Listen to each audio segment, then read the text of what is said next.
again and again by God. Because this week I turned to the lectionary. The lectionary is a collection of readings that it's suggested be followed in church week by week. And I had a look for the 16th of August, and I found the Gospel passage suggested is this story that Jim's just read to us of a Canaanite woman who comes to Jesus for help because her daughter is very ill. And in that passage we find 4 things that we need to cope in a crisis. And in the 4 things we need really in any crisis, be it family illness or a global pandemic that we're going through at the present time. And the 4 things we need are love, faith, persistence, and cheerfulness. And we find them in this reading. Just a little word about Canaan and Canaanites. Canaan is mentioned a lot in the Old Testament, but it's the only place in the New Testament where it comes up. And this story of Jesus and this woman is found also in Mark's Gospel, where the woman is described as Greek, Canaanite. Doesn't matter really. The important thing about this woman is that she is definitely not a Jew.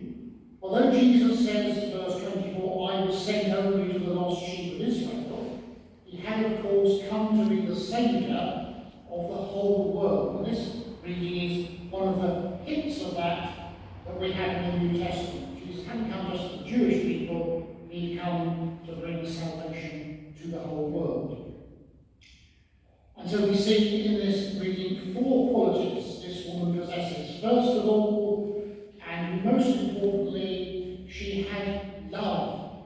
Her love for her child, her daughter, compelled her to seek out Jesus and ask for his help. And who knows really what lengths she'd gone to find Jesus. Now I'm sure all of you here who are parents, you can all tell us of extraordinary lengths that you've gone to help your children when they were ill or in difficulty of some kind. A friend of mine, children have more demands as they get older, I find. And this man, recently, before the pandemic started, he drove over 200 miles to a motorway service station to give his son his passport. Because this son of his was travelling or hoping to travel, and he left his passport alone with mum and dad, and so Dad, 200 miles, just to hand this document over. So I thought that's love of sorts, and you know whether you would do that for your son or daughter.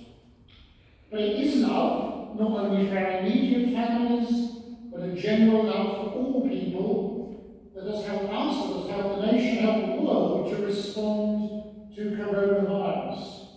We've all given up a lot to protect other people from harm. We've done that because of our love for one another, and for the whole world.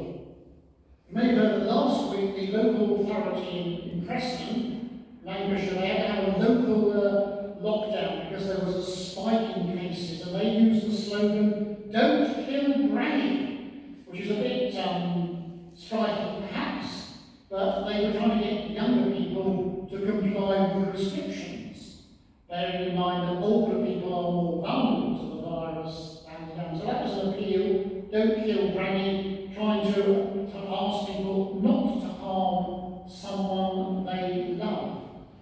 So love, that's the first quality this woman had in dealing with her crisis, and it's a quality we need to deal with coronavirus, our current crisis as well. And then the second quality this woman possessed was faith.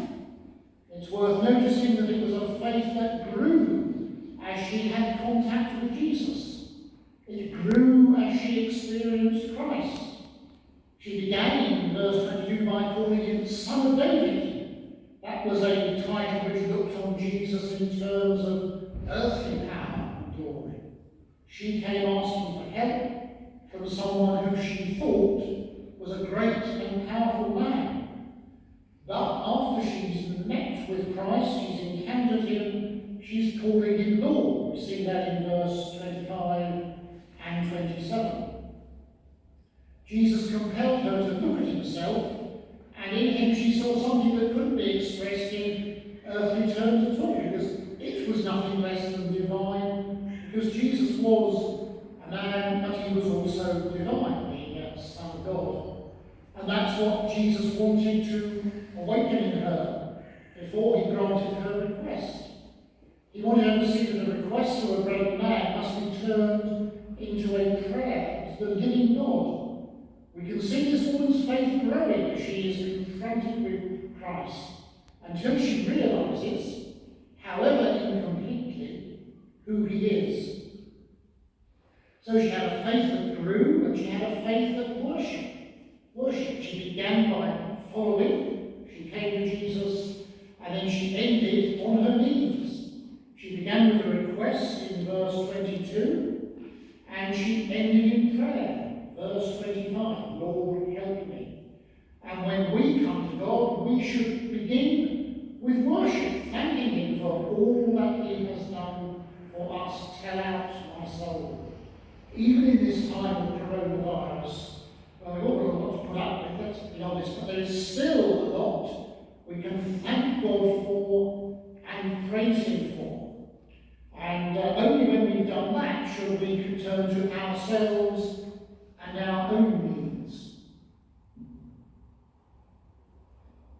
So the Canaanite woman had love for her family, her child. She had a faith that grew as she came to know Jesus and expressed itself in worship. And then thirdly, she had persistence. She came to Jesus with a passionate hope, a burning sense of need, and a refusal to be discouraged.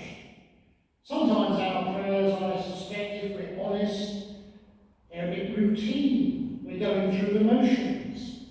But not this Canaanite woman's prayer for her was not a ritual or a routine. It was the outpouring of the passionate desire of her soul. She could not, she must not, she need not take no for an answer.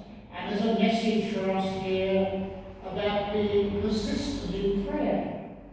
In Luke's Gospel, we have the parable of the persistent widow. And she was up against an unjust judge, but in the end, the unjust judge gave the widow what she wanted because she was persistent. So we should be persistent in prayer. And we also have to be persistent in taking steps to combat the coronavirus. You're fed up with it now, probably. I know I have all this. We have to do it. We have to persist. We have to continue with social distancing, maintaining good standards of hygiene, hand washing, and sanitising, and the other, face masks, face coverings, all these things. They're practically tedious, but they are things that we can do to prevent the spread of the virus, and we must persist with them. So the Canaanite woman had love for her family, her child. She had a faith that grew as she came to know Jesus and expressed itself in worship. She had persistence. She refused to be discouraged and give up. And finally, perhaps you're a little bit hard for this last one, but the last gift she had was the gift of cheerfulness. She was in the middle of a crisis. She was passionately in earnest, and yet she could smile. Humour and cheerfulness, they are great gifts. Perhaps you didn't see the humour in the exchange. You've got to look a bit hard, I'll give you that. It's in this business about dogs. Dog was a rude way of referring to the Gentiles, non-Jews, of whom the Canaanite woman was one. But Jesus somehow manages to do this in a way that is humorous rather than insulting. So you've got a little bit of banter between Jesus and the Canaanite woman in verses 26 and 27. And Jesus says it's not right to take children's bread and toss it to the dogs. Yes, it is, Lord, the woman replies, even the dogs eat the crumbs that fall from their master's table. And Jesus' point was that the gospel was to be given first to the Jews. The woman understands Jesus' implication and was willing to settle for crumbs. Well, that's hilarious, isn't it? Well, perhaps. But if we read it in the original Greek, well, the humour would have been much more obvious. It's humour that lost a bit in translation. But she did have, this woman, cheerfulness in dealing with her crisis. And indeed, in any crisis, we all need cheerfulness. I hope you've had lighter moments as you have coped with coronavirus over these last months. I got recently from our local authority, the Borough of Merton, and they sent out emails updating us on how everything's getting better and better. If you read these emails enough, you might believe that. But recently they said we have reopened the council tip. It's now open, but you can only go for essential visits. Now, I like going to the council tip for the social life and the atmosphere and the refreshments, but to be told I can only go there for a second, a bit of a blow to me. That's a probably smiles on me, I thought, there you go. So there are, so I hope you've had little moments of humour and kindness in this crisis. So there we are, the Canaanite woman brought to Christ's great love, a faith which grew into worship, a persistence that sprang from an unconquerable hope, and a cheerfulness which would not be dismayed. That's the approach which cannot help finding an answer to its prayers. May it be our approach